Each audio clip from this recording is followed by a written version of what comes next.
Good day po sa lahat and welcome back po sa aming channel. For today's episode ay gagawa po tayo ngayon ng ciabatta bread. Ito po ang mga ingredients na ating gagamitin for this episode. Pagsamahin ng tubig, asin, asukal, olive oil at yeast at haluin.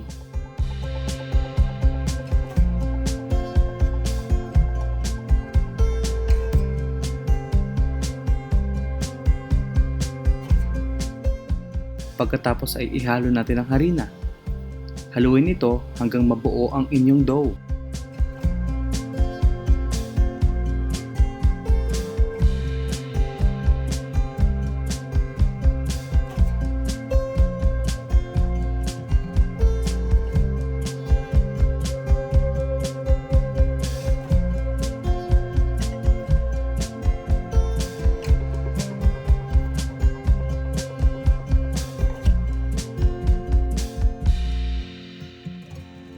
I-cover natin ang ating dough at paalsahin sa loob ng 40 minutes. Pagkatapos paalsahin, ay i-fold natin ang ating dough sa apat tulad po ng nasa video.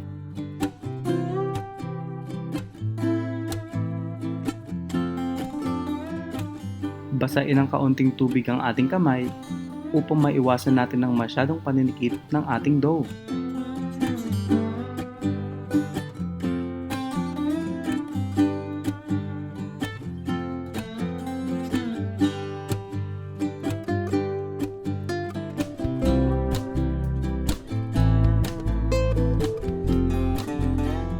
Pagkatapos i-fold ang inyong dough, ay cover po ulit natin ito at paasahin sa loob ng 30 minutes.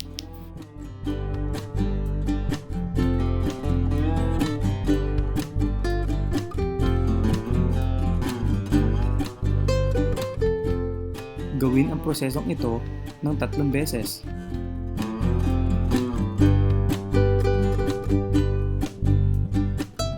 Kadalasan po ay 4 na beses ginagawa ang prosesong ito. Ngunit sa video na ito ay sinubukan namin na 3 beses lamang ito gawin.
Dito po sa parting ito ay ipapakita namin paano ilagay ang portion dough sa container para sa huling pagpapaalsa. Paalsahin ito sa loob ng 20 minutes.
I-bake ito sa preheated oven na may temperature na 220 degrees Celsius sa loob ng 18 to 20 minutes.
At dito na po nagtatapos ang ating episode.